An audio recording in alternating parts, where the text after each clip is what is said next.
Hey, you, do me a favor, subscribe to this channel. Hey, guys, welcome to another episode of Midnight Madness Chats with Hardman. I've got a great guest on here tonight, an artist that my own band will be battling with very soon. And I thought, it's a good idea to get them on the air. So please introduce yourself, introduce your band. Hi, I'm Alec. I'm in this band called Surdus. We're a sort of symphonic death metal, groove metal style band, and I play guitar and I do backing vocals. Awesome. Hi, guys. I'm Chelsea. Part of Surdus as well. And I'm the main vocalist. Hi guys, I'm Neville and I play keyboards for Surdus, bringing the Symphonic. So something that is so interesting about your band is you guys don't have a bassist. And before this interview started, I had a bit of a chat with Neville about it, and the lower end gets taken up by a keyboard. So that is so interesting. Neville, tell me about that, and what does that bring you different than what a bassist would bring you? So now because I've got like two hands, I can actually like fill the whole spectrum of sound. So sort of as the joke goes, is like how many basses does it take to change a light bulb?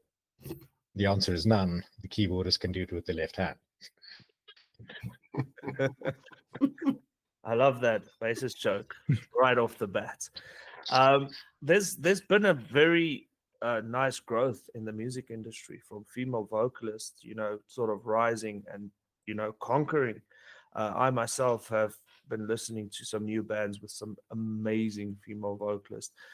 Chelsea, you've sent me some tracks recently of covers you've done that I thought were like really sick. I know like this other band, Diverted Disorder, that's got a bit of a better vocalist. I just have to throw that in there. But tell me about your vocal style. Tell me about when did you start? Like when you joined Surdus, what inspired your vocal style in Surdus? Tell me a little bit about that. Cool. So I think, just going back to where it all started was actually during COVID.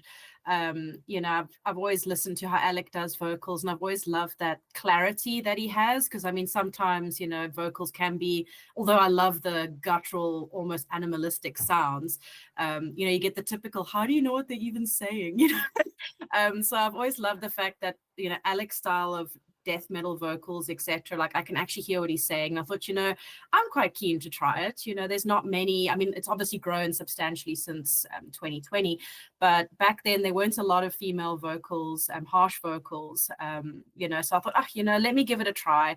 Let's see what's happening. And I was very inspired by My Apocalypse. I thought it kind of worked out well with the whole COVID vibe. And I just kind of went for it. And so I just love the whole death metal style. I try go as low as I can, trying to defy obviously biology, and just trying to like I want to sound like a dude. I know that sounds weird, and there's probably a lot of women going like, what the fuck, you're a chick, you're supposed to sound like a chick. But it's like, no, I get a certain sense of gratification when someone goes, that's a chick. I don't know, just to me it feels cool. I like that sort of thing. But yeah, I try to do death metal. I'm keen to try various options. I want to try do a little bit of black metal, that high sort of thing. So I'm always open to trying different styles. But yeah, in terms of Surdus, Alec can probably give more history of the band because that's been his baby since like 2012. But when I joined it, I was like, I want to bring my own spin on it. I want to own the stage. I want to own the vocals. I even do some clean singing, which was never anything I thought I would do, because I'm actually super shy when it comes to singing. And I often get the question, but why? You growl on stage. I'm like, well, you can't growl out of key. So yeah, but no, I hope people enjoy what I do bring to the table. And thanks for listening to my covers. But yeah, I enjoy it, and I look forward to, what's that band, Diverted something. I look forward to taking them on. You should learn the name. They're about to dominate you guys. Oh, okay. Yeah. Harder, daddy. So yeah, I think there's a rise in female vocals, and I really enjoy it. You get some brutal vocalists. Some of my favorites being Lauren Babic, obviously Arch Enemy's vocalist. I can't remember her name right now, Alyssa White, and then the other chick. There's like a really, really great like movement in that industry. But something I've really enjoyed lately is also it gets sort of like this melodic female vocal, and then you have this like brutal male vocal sort of hovering underneath it. And I haven't seen Surdus live, but I know Alec has this like extremely fucking brutal, angry demon voice that he throws in. So I'm quite excited to see how you guys will be, working with the different sets of vocals and sort of layering them on top of each other. Alec, being the oldest band member and on this chat and been with the band the longest, if you look back from where you guys started and where you guys are now, how do you feel about the development, and have you ever thought the band would be sitting here where it is right now?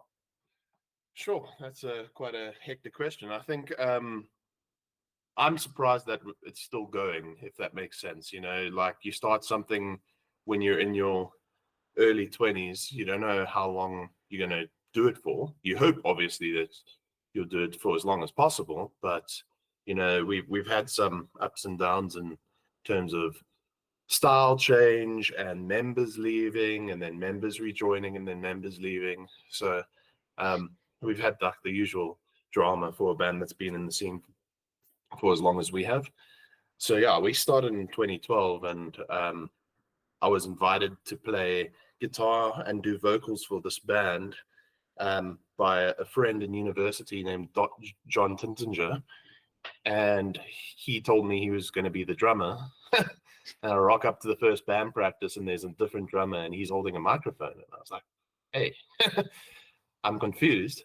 And yeah, him and the drummer had this idea of doing almost like Whitechapel style deathcore, except they didn't really know how to write music, and our former bassist Simon and I did, and we like melodic death metal, so that's what we wrote. And yeah, we used to have two guitarists, bassist, drummer, and a vocalist. And then after we had like half of the band leave at once, guys going to work in Cape Town. Well, two of the guys went to leave it to work in Cape Town, and another guy just was having a kid, so he left. So they were literally Simon and I left. And around that time, we recruited a new vocalist and a new drummer. And it was when Septic Flesh and Flesh God Apocalypse came out for that Witchfest show. I think it was in 2014 or 2015. We watched this and we're like, well, I guess we don't need two guitars if we go and put orchestration and do some cool stuff. Like we can get away from it and maybe do something slightly different to the rest of the South African bands. And since then, we've been doing this whole symphonic death metal vibe, but with lots of sort of groove in our riffing. So yeah, it's been cool. It's great that it still exists. It's also great that I can now be joined by my wife in the band. So that's cool. And yeah, no, it was awesome to be able to also add Neville on keys, because he's the only real musician out of all of us. He studied music where the rest of us are like caveman riffs. Yeah, so I think you guys, what you're doing is definitely a step in the right direction. Getting a female vocalist is a powerful statement, especially a good one. There's a lot of rise in female artists, like we said earlier, and I think that's sort of going to become one of the trends. And with music developing and the music getting better and female vocalists getting better, and I think just musicians in general getting better, I think that was a power move. And some things you were saying is like, I think one of the most difficult things is just carrying on. I think Diverted Disorder had the membership change in 2022, 3, can't remember, and then now our bassist left again. And I think that is like fucking terrible, man. Like you're sitting there going like, oh fuck, this again. Like, where's those videos I sent to the previous guy? And like, how am I gonna like get over this? So, keep going after all these years and, just developing and saying, like, you know what, we're not giving up. We are going to carry on and, become stronger. So let's talk about the future. Neville, tell me about what's next. You guys are obviously ready. You want to play some gigs. You want to release some new music. Tell me what's next. So we have released a few singles in the last couple of months, but Alec and I have been working on a full-length album. He sent me a bunch of tracks written way back when. I've actually been doing sort of extra orchestration and things like that on there. And there's a few tracks that we have sort of done, well, sort of completed, and then I think we're actually probably going to add those to the live lineup fairly soon as well. Now, with obviously Wacken being, I think it's about 2 weeks away, how are you guys feeling? Are you guys ready? Do you have some Easter eggs? Obviously, you don't have to tell me the Easter eggs. Yeah, no, I think it's exciting. We started up again after a bit of a hiatus towards the end of last year. I think it was November. So it's good to just be playing metal again, playing shows as Surdus again. I've been playing other shows in my other band, and so it was good to be able to actually pick up the guitar and jam again. In terms of the Wacken battle, I think it's one of these things that it's quite a strong heat. Our heat, there's this band Diverted Disorder that's a contender. There's High Wraith, which also always bring it. And I know I'm leaving someone else, the Lordi or something like that. I think it's quite a cool, diverse heat. I think it's still very much a metal heat, which is cool. I've seen quite a few heats where it's been less metal centric and more, everything adjacent to metal. So I'm quite excited to be in the show as well as to like see the show. I'm also a metal fan at heart, and I love South African metal. So no, it's what you're saying is 100% the truth. I also took a little bit of a break from music for a little while, and I came back into the scene. And when I came back, I actually realized, like, listen, they were really good bands when I left, but when I came back, the quality of music just upgraded like tenfold. We were having decent recording studios, like decent quality tracks being put out by all the bands and stuff. So I'm very excited for South African metal. Especially I think the Wacken heat that we all are playing in is quite a tough one, because like I can't predict who is going to take it. It is so interesting. You've got punk band that's pretty hyped up. You've got musicians like Gareth and Marty, that's quite hyped up, and you've got obviously you guys that are quite hyped up, and then Diverted Disorder. And I think this is going to be a fucking good show. Like, I am so excited, really. I think it's going to be great. Talking about other bands and talking about being in other bands, you guys also play for a band called Hilliker, and playing in one band, like I mentioned, I make this joke always that I say I quit my band weekly. So Chelsea, tell me about being in two bands. That's the first part of it. And then the second one is being in two bands with your husband. Cool. Yeah, so for me, I keep them, they're completely different, right? In Hilliker, I'm kind of like this barbaric bassist, where I get to wear some gore and I get to be a little bit more evil on stage. And, I have so much fun. I love playing bass guitar. We previously, like before COVID, Alec and I were in another band together called Momentum, where it was 3 bassists. So I've always enjoyed playing bass guitar. So I always laugh, like Alec has band members who leave and I just replace them. So like in Hilliker, he had Will, who's a phenomenal bassist, and he left, and Alec was like, hey, do you want to play? I was like, yeah, sure. I mean, don't expect me to be as good as Will, but I'll bring what I can to the table. So I'm very grateful that I have that opportunity. And then same with Surdus, you know, when things changed in terms of you know, with their previous vocalist as well, just not working out. You know, Alec was going to originally try it himself, like doing guitars and vocals, and it worked, but it didn't bring the same energy to what he was wanting. So he kind of just went, well, who can I choose? And he just looked at me and I was like, I'm here. So yeah, I mean, it's for me, it's also just like an absolute honor to be able to do vocals in Surdus, because I actually saw Surdus before Alec and I were even an item. So it was kind of like a fangirl moment, you know, being asked to be in this band that I loved before I started dating the guy.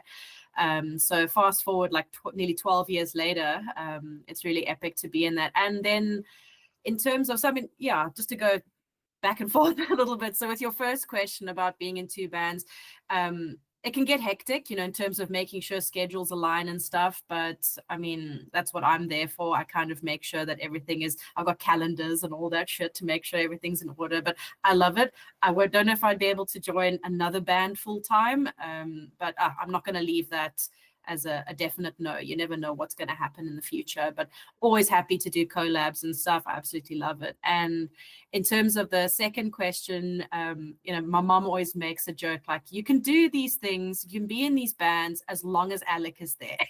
You know, but I absolutely love it. I think it's, you know, it's something that we share together. It's the, you know, we met at a Ram Fest in 2013. You know, we go to these gigs together. It's a like almost a core foundation to our relationship, you know, is the metal and the music. And so the fact that we get to do that on stage together, I absolutely love it. I think it's just a blessing. You know, I get to like scream down a microphone and then I look at Alec like, he's so hot, you know, playing his guitar. And even with Hilliker, even though he's got like this fake blood dripping, I'm like, that's my husband, you know. So I absolutely love it. And the fact that we get to do that together, I think it's a real blessing to be able to share that passion and just be brutal together. And then at the end of the day, after a good gig, come home to our 3 cats and it's super chilled. So yeah, I love it. Well, that is the most romantic shit I've heard in my life as a metalhead. So I used to have these little games on my podcast, which I stopped for a little while. So we're keeping it to Buchan, you know. So I've got 5 songs in front of me, the lyrics that I have here in front of me. So you guys have to tell me which Buchan Heat Rumors Heat band wrote these lyrics. So you can guess, you know, and then let's see if you guys can get it. Oh God. So the first one is, these perfect temptations burning through my chest, my annihilation breathes onto my neck. Who's the band? You don't have to say the song name, just the band name. I'm guessing High Wraith. Are you guys settling on High Wraith? Okay, that was good. That is the band. Okay, I can feel you scream, blood streaming from your lips, fingers puncturing your lungs, and I feel it rip, bones splitting, lungs bursting out. Lungs filling, body drenched in pain. I think that might be Surdus, seeing as I sing that. I was wondering if you know your own lyrics. People would probably read my lyrics to me and I'd be like, who the fuck is that? Little spoiler alert, diverted disorder doesn't seem the right lyrics. The strength of us, the common folk prevail, detect their lies and their actions, they will fail. Honestly, the Focal Lordi, because they are very sort of anti-establishment sort of vibe.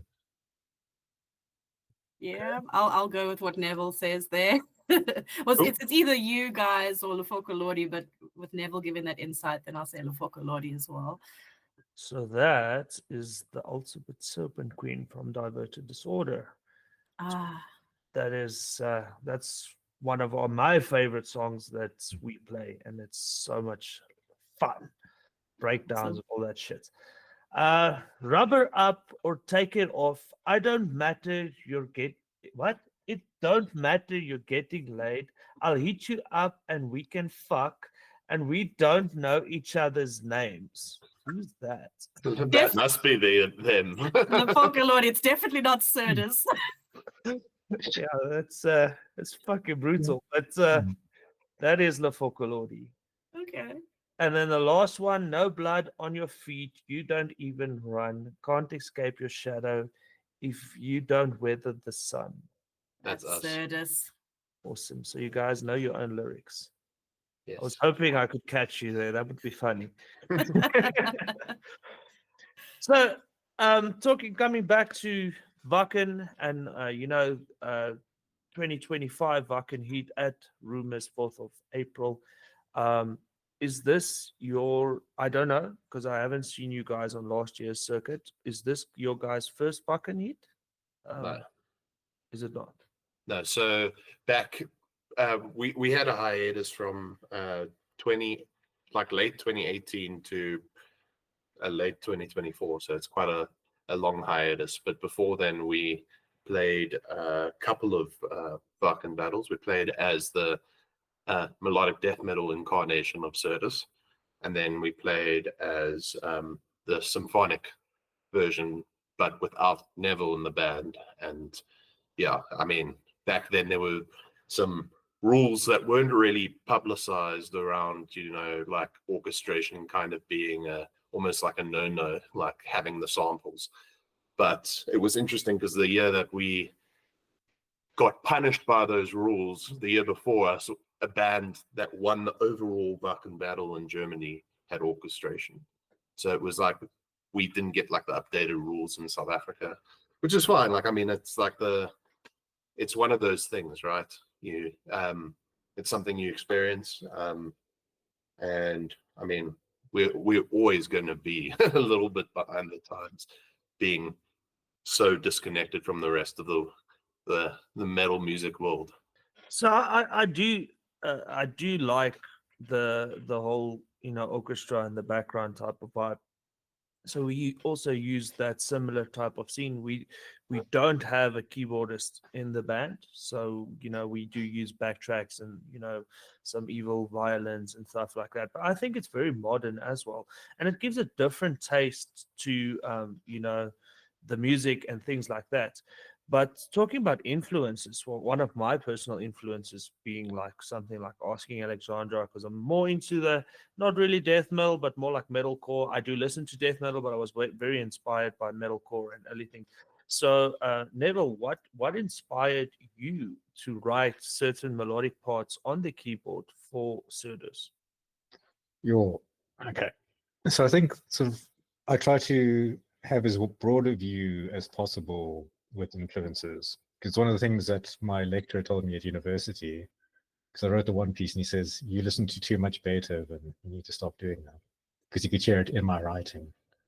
So since then I've tried to listen to as many different artists at any point in time, and I can usually hear at a point in time which artists I've been listening to recently when I write some of my keyboard parts.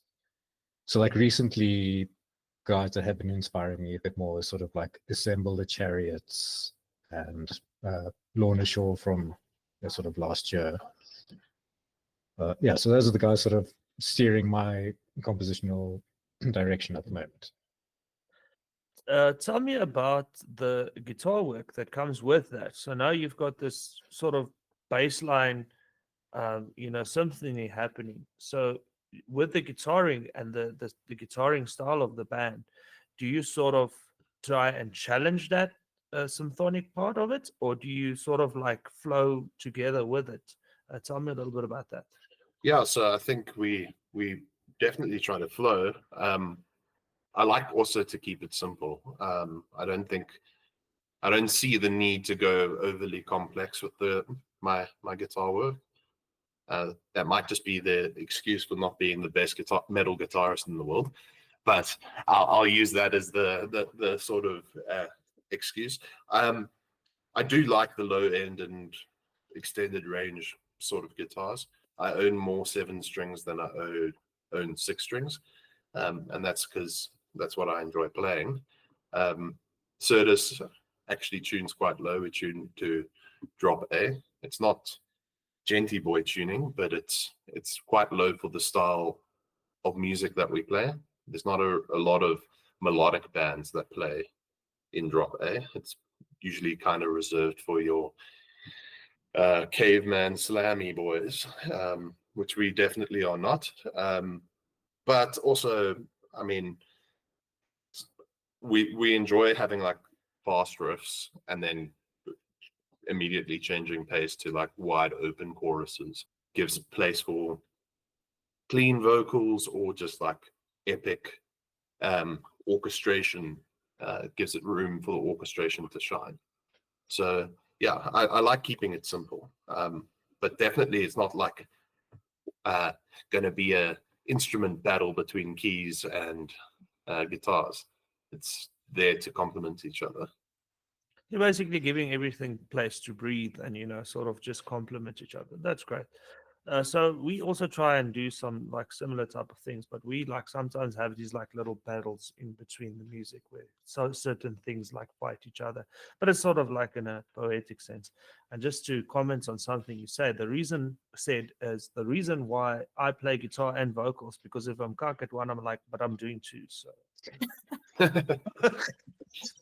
let's talk about lyrics. So the band has existed for a while, and now with a female vocalist, what will the themes behind the lyrics hold? Chelsea, will you be writing more of the lyrics? Will Alec still be writing most of the lyrics? Will the themes in the music change? Tell me a little bit about that. Yeah, so funny enough, we wrote a song together just last year, recorded it. I've sent you a sample, so people can kind of get like a teaser. So we wrote that together. I think in terms of themes, it's not like, Hilliker, where it's like a set horror theme where, okay, cool, we can sing about blood, guts, and gore, which, is fun in its own right. I think in terms of themes, I guess it's just going to depend on what comes to us. I think I am definitely going to be involved in writing a lot more lyrics, but I love also collabing with Alec there. So I'll write a portion and say like, hey, what do you think about this? How could we change this? Or Alec will come to me and say, hey, I had an idea for these lyrics. And so, we bounce quite a lot of things off of each other. And of course, we share that with the rest of the band, to see what they think. In terms of themes, I don't foresee any particular themes. I guess it depends on, as a band, we'll collectively talk about, how we foresee the next album coming out, do we have a particular theme in mind? I know at one point there was a theme being bounced around. There's a single that Alec recorded called Primus, which is very much about like the gladiators and fighting and things like that. So it might change a little bit with me now at the helm, but in saying that, we might still focus on that. The new song that's coming out, Pearls Before Swine, is very much about people getting things that they don't actually rightfully deserve, but they get it anyway, which I think a lot of people can, kind of identify with, whether it be in their work or their personal life. So I think there'll be a lot of, things that people can relate to. Not political. I don't think we'll go down that route. But a lot of things that people deal with day to day, I've had in mind to write a song related to grief, having lost my father a few years back. It's something that sits here, and I just think to let that go in a music way will be really good, because a lot of people have experienced grief or are going through grief. So I think that's really important for me to write something like that. I've even jokingly said that I want to write a song about my cat, or our cat, sorry. Pookie, who's our little black cat. They're called black cats, the void. So, writing something about the void. So yeah, it's kind of like a all over the place kind of thing. So I guess we'll just see where it goes. And I'm really excited to see, as we kind of evolve as a band, where it takes us and where the writing goes. That's great. Yeah, it's not weird to write music about your pets. I did do that once. I'm not going to name the song, but it's something that happens. I think a lot of the bands, also you were telling now about sort of this rise of the gladiator type of vibe that you guys, the theme you guys have explored. I think a lot of people are writing sort of a more uprising type of music, to inspire people to sort of like say, not in a political sense, but to sort of we say, fuck it, stand up for yourself and, take over. And that's also what Serpent Queen is actually about. It's an anti-bullying song where people oppress other people, and then stand up and fight them because you've kind of got the power. Talking about themes of inspirational themes and things, a lot of it comes from your soul. It's instances you have lived with, it's things you've seen, it's stuff like that. So coming back to the older songs and things, are you going to sort of phase out some of the older songs because you're now a new reformed band, or are you going to carry on with that type of theme, and not necessarily the theme, the style and everything, and just develop it? So just tell me a little bit about that, Neville. So I think we've really started phasing out some of the songs because when we reformed, or when we started playing again in November, we already came out with a new track and dropped some of the older ones. But also a lot of that's with not having a bassist at the moment as well. Sort of that's sort of forcing a bit of a sound change in that direction as well. Whereas before it was a lot more sort of groove oriented. And then when I joined, actually they dropped some of the tracks that they were doing before that as well, just to play the more sort of melodic things when I came in. So yeah, I think we definitely, like, as we're writing the newer songs, we're going to sort of phase out some of the older ones. Not just because it's not that they're bad songs or anything like that. It's just that we also, as artists, want to play new material. You do get bored of playing the same songs over and over. And I think it's a new era for Surdus. Last few things, just tell me a little bit. What do you guys think about social media? What do you guys think about streaming platforms, Spotify, YouTube, all those things? Tell me a little bit about that. I think social media is a necessary evil, with the keyword being evil. I feel also about the same way about things like WhatsApp and instant messaging. I feel human connection is kind of lost because instead of phoning someone, it's really easy to just send them a quick message. It's very easy to misinterpret. The typical "I'm fine." If you get that conversation with your wife or your partner, like, it's easy to misinterpret. So I'm not a massive fan of social media, but it things like WhatsApp included, it does make our lives easier, but it makes it also a little bit more complicated. I also see stuff like Facebook being a necessary evil, because if you want people to see what you're doing, you have to have music be promoted on social platforms like Instagram and Facebook and whatever else.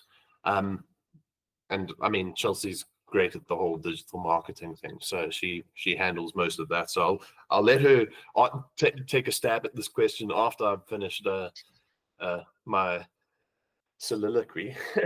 In terms of streaming platforms, I do wish they would sort of pay better. I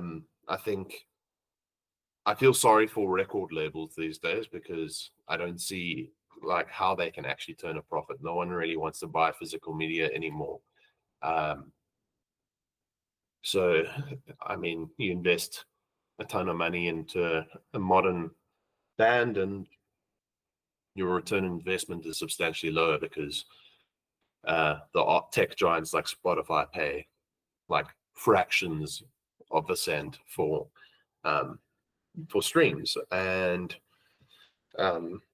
so you can be a massive band that gets like 10 million streams, and that only equates to like a tenth of the cost to record that album, so it's difficult, but it's also totally a necessary evil, right? If your music's not up on Spotify, if it's not streaming, like, are you even a real band? Like, people will look at you and be like, oh, your music's not on Spotify, therefore you're not legitimate. Or like, oh, you just want to be some like edgy black metal dude that has his music on like some obscure YouTube channel. Like, that's like the sort of the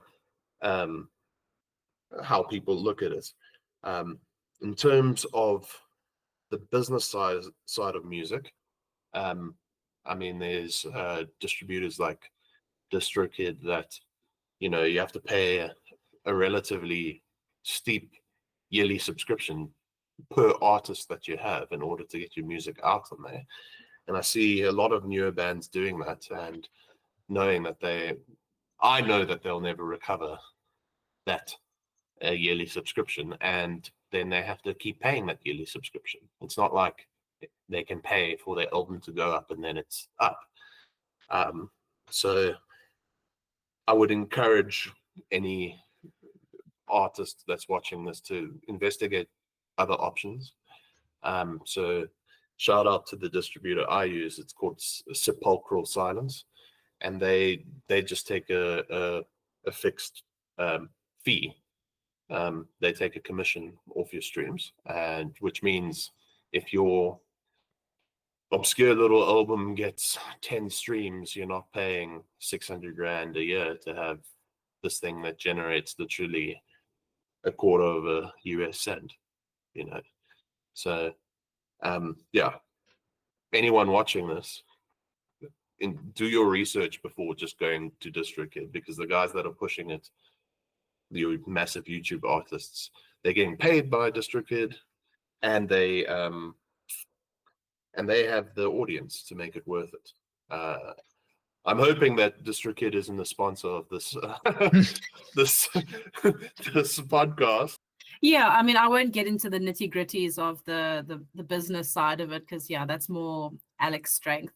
But in terms of the social media side of things, I agree with Alec there that it is a necessary evil. And unfortunately, if you don't have a lot of followers or likes, then are you legit? So I'm very much aware, like, you know, on the Surdus Instagram, like, yeah, our followers are small, but to be fair, we did only start the account like late last year. When I joined the band, I said to Alec, okay, cool, you need to add me as admin on Facebook, you need to create an Instagram, all these things. So I'll tick all those boxes, because it is unfortunately one of those things. You want to be seen, you want to be heard. You kind of need to have all these things. And I mean, I think it's a case of, it does annoy me in a sense where people will look at your amount of followers and judge you based on that. Like, you know, I don't actually care how many followers you have. If your music is good, that's all that matters. But yeah, I mean, I enjoy Spotify.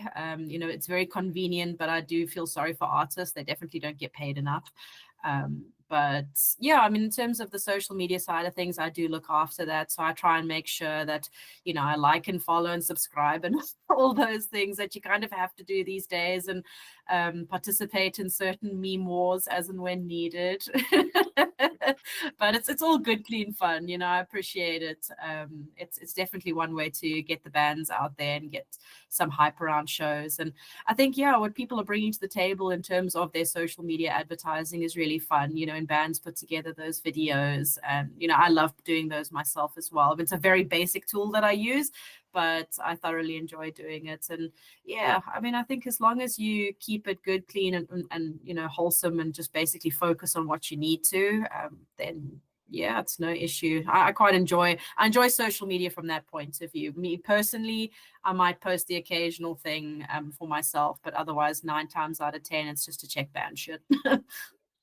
So my little opinion on social media is like, Diverted Disorder has like a very aggressive social media schedule that I have not been adhering to for about 2 months. And we've been posting aggressively every day for about 2 years nonstop. And the thing about that is, yes, that is fucking soul sucking, man. It's such bullshit, because now you're like trying to dance, little monkey fucking dance for the internet so that your band can fucking get plays. Like, that is my opinion is fuck it. Like, honestly, because I'm so fucking tired of it. I think in the old school, you know, like, I don't know how previous bands like had this sort of nostalgia around them. They played a fucking show, they put up this brutal ass fucking show, and everyone talked about them. Like, social media wasn't a thing. Like, no one fucking gave a shit about Facebook at the time. But this great band was there, and everyone was like, "Oh, have you seen like fucking this band?" Like, so I wish kind of it could go back to that. Obviously, it would never. And then my short little story about streaming platforms is, I don't know if you guys know, but they changed the streaming platforms payments. So Diverted Disorder was making $20 a month in 2022, with a third of the monthly listeners and streams that we have now. So we have 3 times more. It dropped now tremendously, but we had about 2,500 monthly listeners, and we got paid $3. So that is pissing me off. Like, I used to be like for Spotify. I was like, no, man, everyone says Spotify doesn't pay. Fuck you, Spotify. That's what I'm saying. On that note, if you guys want to add anything, please do so.